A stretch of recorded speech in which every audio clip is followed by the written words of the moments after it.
మన ప్రభువును రక్షకుడైన యేసుక్రీస్తు పరిశుద్ధ నామమునందునాలు ప్రియమైన సంఘ ప్రియమైన బిడ్డలారా మరదే కాల సమయం దేవుని వాక్యాన్ని ధ్యానించడానికి ముందుగా ప్రార్థన చేసుకుందాం. ప్రార్థన.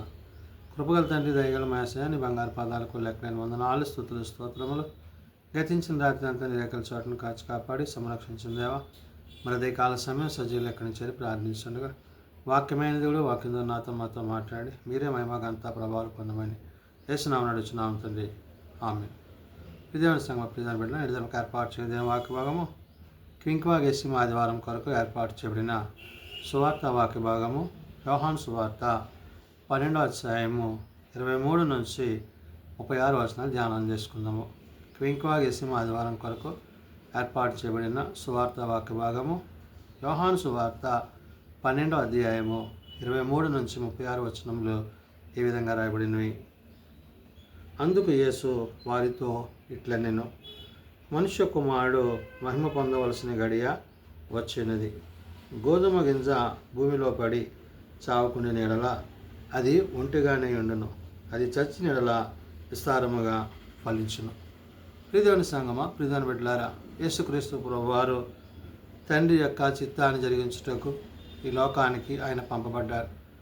ఆయన మనందరి పాపములను భరించి ధరించి మనకి రక్షణ అనుగ్రహించి మనము నీతిమంతుడిగా తీర్చిపడడం కోసం ఏ పాపము లేని ఆయన మన కొరకు పాపిగా సిలువ వేయబడ్డారు. కాబట్టి ఇక్కడ పరిశుద్ధాత్మ దేవుడు యెషయా ద్వారా మరి ఆనాడు పాత నిబంధన వాక్యంలో చెప్పిన మాటలకి, నేడు సువార్తలో యోహాను ద్వారా చెప్తున్న మాటలకి ఏంటంటే క్రీస్తు ప్రభువారు మన కొరకు మన రక్షణ కొరకు వచ్చి ఉన్నారు. కాబట్టి ఇక్కడ ఈ 12వ అధ్యాయం యోహాను సువార్తలో మరియా యేసు పాదాలకి అత్తరు పూసి ఆ తర్వాత ఆయన పాదాలను ముద్దు పెట్టుకుంటూ ఆయనను అభిషేకించడం జరిగింది. రెండోదిగా మనం చూసినప్పుడు ఆయన యెరూషలేము ప్రవేశించడము, ఆ యెరూషలేములో అక్కడ ప్రజలందరూ ఆయన్ని మరి ప్రశ్నిస్తూ అనేక ప్రశ్నలు సంధించారు. అయితే ఈరోజు మనుష్య కుమారుడు మహిమపరచబడవలను అనే మాటని ఇక్కడ దేవుడు పంపించాడు. అంటే తండ్రి అయిన దేవుడు తన కుమారుని ఏ విధంగా మహిమపరచబోతున్నాడో ఆ మహిమపరచబడుతున్న విధానాన్ని ప్రభు ఇక్కడ గుర్తు చేశారు ఆనాడు శిష్యులకు ప్రజలకు. అందుకనే ప్రభు అంటున్న మాట, అందుకు యేసు వారితో ఇట్లనెను అంటున్నాడు. అంటే జనసంఘముతో ప్రజలతో ఆయన మాట్లాడుతూ అంటున్నాడు, మనుష్య కుమారుడు మహిమ పొందవలసిన గడియ వచ్చి ఉన్నది అన్నాడు. ప్రభువు మనుష్య కుమారుడిగా ఈ లోకానికి వచ్చారు కాబట్టి ఆయన యొక్క కార్యము, తండ్రి యొక్క కార్యాన్ని ఈయన జరిగిస్తున్నారు. ఏ విధంగా గోధుమ గింజ భూమిలో పడి చావకుండిన ఎడల అది ఒంటిగానే ఉండును, అది చచ్చిన ఎడల విస్తారముగా ఫలించును. మరి ఆ గోధుమ గింజ భూమిలో పడినప్పుడు అది చనిపోతేనే అది తిరిగి ఫలిస్తుంది. అలాగే ప్రభువు పాపంలో ఉన్న మనలను రక్షించడం కోసము ఏ పాపము లేని ఆయన మన పాపముల కోసం మన రక్షణ కొరకు ఆయన మరణించారు. అంటే మనలందరినీ రక్షణలోకి నడిపించడం కోసం, మనలందరినీ నీతిమంతులుగా చేయడం కోసం ప్రభువు ఆయనే స్వయంగా తండ్రి చిత్తాన్ని జరిగించి మనందరి పాపములు ఆయన భరించి అందరి నిమిత్తము ఏ పాపము లేని ఆయన మన పాపములను భరించి ఆ రక్షణ కార్యాన్ని జరిగించారు. కాబట్టి అంటున్నాడు, తన ప్రాణమును ప్రేమించువాడు దానిని పోగొట్టుకొనును, ఈ లోకములో తన ప్రాణమును ద్వేషించువాడు నిత్య జీవము కొరకు దాన్ని కాపాడుకొనునని మీతో నిశ్చయముగా చెప్తున్నాను అంటున్నాడు. దేవుని యొక్క సహాయము చేత, ప్రభు సహాయము చేత, పరిశుద్ధాత్మ సహాయము చేత, వాక్యమును బట్టి, విశ్వాసమును బట్టి ఎవరైతే మన కొరకు రక్షణ కార్యం జరిగించారో ఆ క్రీస్తు యొక్క ప్రేమలో మనం నిలిచినప్పుడు మనము కూడా ఆ రక్షణలో కొనసాగుతాము. అంటే యేసు ప్రభు వారు ఎందుకొరకైతే మరణించారో ఆ మరణానికి సాదృశ్యంగా నేడు మనము ఆ యొక్క పాపం నుండి విడిపింపబడ్డాము. కాబట్టి ప్రభు ఇక్కడ చెప్తున్న మాట, తన ప్రాణమును ప్రేమించేవాడు దానిని పోగొట్టుకొనును అంటున్నాడు. అంటే ప్రాణాన్ని ప్రేమించడం కాదు, మనం చేయాల్సింది ఏంటంటే ఈ లోకంలో తన ప్రాణమును ద్వేషించేవాడు నిత్య జీవం కొరకు దానిని కాపాడుకోవాలని మీతో నిశ్చయముగా చెప్పుచున్నాను. అంటే నిత్య జీవం పొందాలంటే ప్రభువుని కలిగి ఉండాలి, పరిశుద్ధాత్మను కలిగి ఉండాలి, తండ్రిని కలిగి ఉండాలి. అంటే మరణం నుంచి జీవంలోనికి ప్రవేశించడానికి దేవుడు మనకి అవకాశాన్ని ఇచ్చాడు తన కుమారుని ద్వారా. అందుకని ఆయన చెప్తున్నాడు, ఒకడు నన్ను సేవించిన ఎడల నన్ను వెంబడింపవలను, అప్పుడు నేను ఎక్కడ ఉందనో అక్కడ నా సేవకుడును ఉండును, ఒకడు నన్ను సేవించిన ఎడల నా తండ్రి అతనిని కనపరచును అంటున్నాడు. అంటే ఎవరు ప్రభువునందు విశ్వాసం కలిగి ఉంటారో, ఎవరైతే ఈ రక్షణలో కొనసాగుతారో వారు ప్రభువుని సేవించేవారిగా, అంటే ప్రభు మాటల చేత, ఉద్దేశాల చేత జీవించేవారే ఉండాలి. పాపమును లోకమును లోకమున్న వాటిని ప్రేమింపక క్రీస్తు యొక్క ప్రేమలో మనము ముందుగా సాగినప్పుడు ఆయన తాను జరిగించిన ఆ యొక్క రక్షణ కార్యం ఏదైతే ఉందో అది మన పట్ల నెరవేర్చబడిననే విషయాన్ని యోహాను గారు ఇక్కడ గుర్తు చేశారు.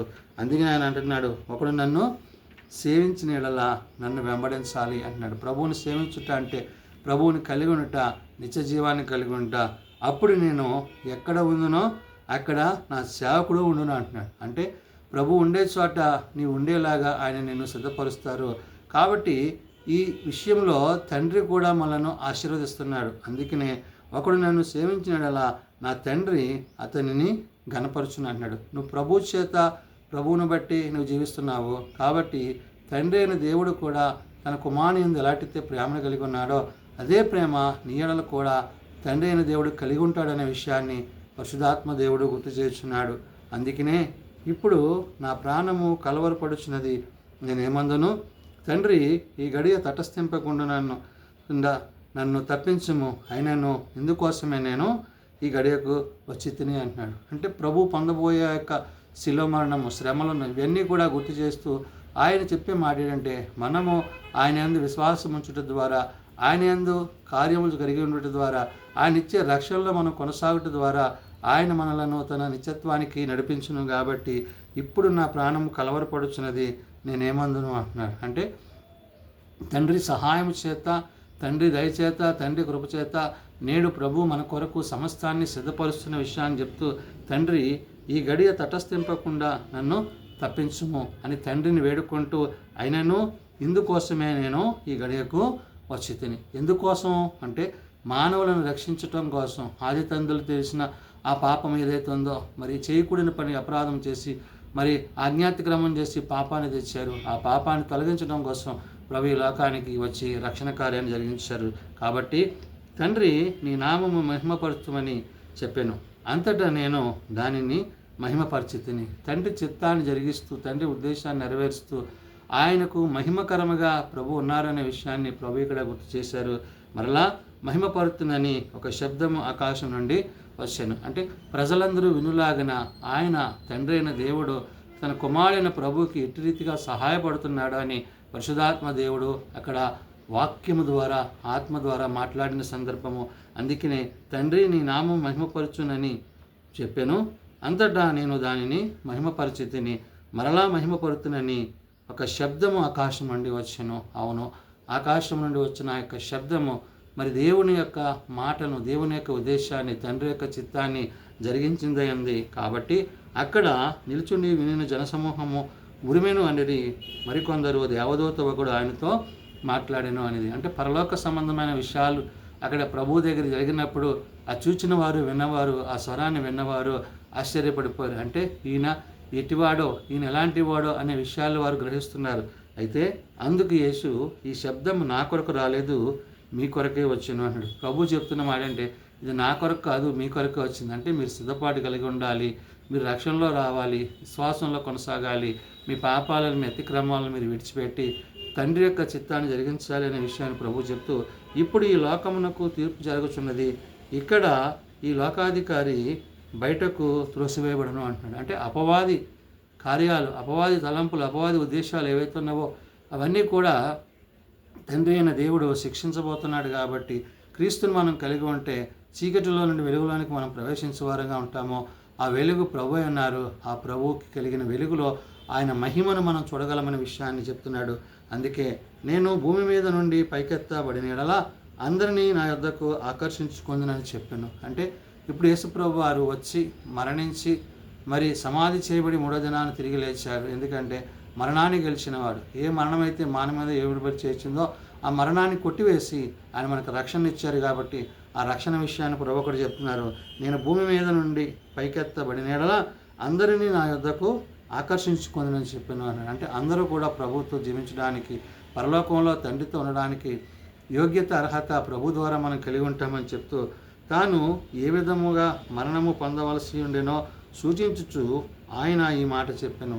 అంటే ప్రభు మరణాన్ని గురించి, ఆయన ఎందు నిమిత్తమైతే లోకానికి వచ్చారో ఆ కార్యాన్ని సంపూర్తి చేసే ముందు ఈ విధంగా ఆయన మాట్లాడుతున్నప్పుడు వారిలో కలవరం కలిగింది. జనసమూహము క్రీస్తు ఎల్లప్పుడూ ఉండునని ధర్మశాస్త్రము చెప్పుట వింటిమి. మనుష్య కుమారుడు పైకెత్తబడవలనని నీవు చెప్పుచున్న సంగతి ఏమిటి? మనుష్య కుమారుడుగు ఈయన ఎవరని ఆయనను అడిగిరి. అంటే ఏంటి, ప్రభు ఎప్పుడు మాతో ఉంటాడన్నారు కదా, ఏంటి నువ్వు పైకెత్తబడాలంటున్నావేంటి, అసలు నువ్వెవరివి అనే విషయాన్ని వాళ్ళు సందేహాలు వ్యక్తం చేస్తున్నారు. అంటే ప్రభు ఎందుకోసం వచ్చాడు? మరణంలో నుండి పాపంలో మనం విడిపించడానికి, రక్షణ మనకు కలిగించి మనం నీతిమంతులుగా తీర్చబడడానికి ఆయన వచ్చిన విషయాన్ని ప్రభు అక్కడ గుర్తు చేశారు. అందుకు యేసు, ఇంకా కొంతకాలము వెలుగు మీ మధ్య ఉండును, చీకటి మిమ్మును కమ్ముకొనకున్నట్లు మీకు వెలుగుండగానే నడువుడి. చీకటిలో నడుచువాడు తాను ఎక్కడికి పోచున్నాడో ఎరుగడు అంటున్నాడు. కాబట్టి క్రీస్తు యొక్క వెలుగులో, ప్రభు యొక్క వెలుగులో, ప్రభు యొక్క మాటలో, ఆయన ఇచ్చిన రక్షణలో మనం ఏమాత్రము నిర్లక్ష్యం చేయక, వాక్యమును బట్టి, విశ్వాసమును బట్టి, ప్రభువును బట్టి, పరిశుద్ధాత్మను బట్టి మనం జీవించినట్లయితే మనం ఆ చీకటిలో పడిపోకుండా వెలుగులో నడిచి క్రీస్తు యొక్క రక్తంలో కడగబడ్డ వారం అవుతాము. కాబట్టి మీరు వెలుగు సంబంధులగునట్లు మీకు వెలుగుండగానే వెలుగునందు విశ్వాసం ఉంచుడని వారితో చెప్పాను. కాబట్టి ప్రభు యొక్క మహిమ, ప్రభు యొక్క తత్వము, ఆయన మూర్తిమత్వాన్ని మనం కలిగిన వారంగా, క్రీస్తు యేసునందు నిలిచి జీవించేవారిగా, ఆయన రాకడకు తగిన సిద్ధపాటు మనం కలిగి ఉండాలని ఆనాడు పరిశుద్ధాత్మ దేవుడు భక్తుడైన యోహాను ద్వారా తెలియజేసిన మాటలు. ప్రార్థన చేసుకుందాం. ప్రేమ నమ్మకం కలిగిన మా తండ్రి, కృప కలిగిన దేవ, నిజమైన ఆయన, పాపులమైన మమ్ములను మరణంలో నుండి, పాపంలో నుండి రక్షించుటకు, కాపాడుటకు, నా మీద ఏలుబడి చేసిన మరణాన్ని జయించుటకు నీవు శరీరధారిగా, నరవతారిగా మా మధ్యకు వచ్చి, అయ్యా మా దోషములను, మా పాపలను తొలగించి, మా నిమిత్తం మరణమంది తిరిగి లేచి సమాధి చేయబడి 3 దినాలు లేపబడిన ప్రభువా, నీవు ఇచ్చిన ఈ యొక్క గొప్ప కార్యాన్ని బట్టి, అయ్యా నీ చేసిన కార్యాన్ని బట్టి నీ యందు మేము విశ్వాసం ఉంచినట్లయితే తప్పక నీ వెలుగులో మేము జీవించేవారమై ఉంటామని నీ వాక్యం సెలవిచ్చింది. తండ్రితో, నాయనా, నీతో, పరిశుద్ధాత్మతో మేము సదాకాలము జీవించలాగున మాకు మీ సహాయం దయచేయండి. నేటి సభాత పరిచర్యలో, సేవలో నీ వాక్యము చేత, నీ ఆత్మ చేత మమ్మల్ని అందరినీ దర్శించి, దీవించి మీరు ఆకడికి తగిన సిద్ధపడి మాకు దయచేయండి. మహిళలను బలపరిచినైనా, రోగులను స్వస్థపరిచినైనా నీ సన్నిధి కాంతి మాపైన ఉంచండి. చిన్నబిడ్డలు, యవనులు, పెద్దలు, వృద్ధులు ప్రతి వారిని వాని తరగతులు చొప్పున ఆశీర్వదించి దీవించండి. జన్మదినాలు, వివాహ దినాలు, ఆయగుడికల కుటుంబాలను ప్రత్యేకపరచండి. తమ పిల్లలను పోగొట్టుకున్న కుటుంబాలను ఆదరించండి. ఏ ఒక్కరు నశించక అంతటి అందరూ మారు మనసు కలిగి నీ కృపయందు నడిచినట్లు ప్రతి వారికి నీ సహాయం దయచేయమని, దీవెనలతో నింపమని యేసునామమున నడుచున్నాం తండ్రి. ఆమేన్. పరలోకమందున్న మా తండ్రి, నీ నామం పరిశుద్ధపరచబడుగాక, నీ రాజ్యం వచ్చుగాక, నీ చిత్తం పరలోకమందు నెరవేర్చినట్లు భూమి మీద నెరవేరుగాక. మా అనుదిన ఆహారం మాకు దయచేయము. మరలా అపరాధం చేసిన వారిని మేము క్షమించిన ప్రకారం అపరాధములను క్షమించు. శోధనలో తేకాల్సిన తప్పించుము. రాజ్యము, శక్తి, మహిమ నిరంతరము నీవేనావు తండ్రి. ఆమేన్. మన పరమ తండ్రి దేవుని ప్రేమ, ప్రభువైన యేసుక్రీస్తు కృప, ఆదరణకర్తైన పరిశుద్ధాత్మ సహాయము సదా తోడేయండి, సంరక్షించునుగాక. ఆమేన్.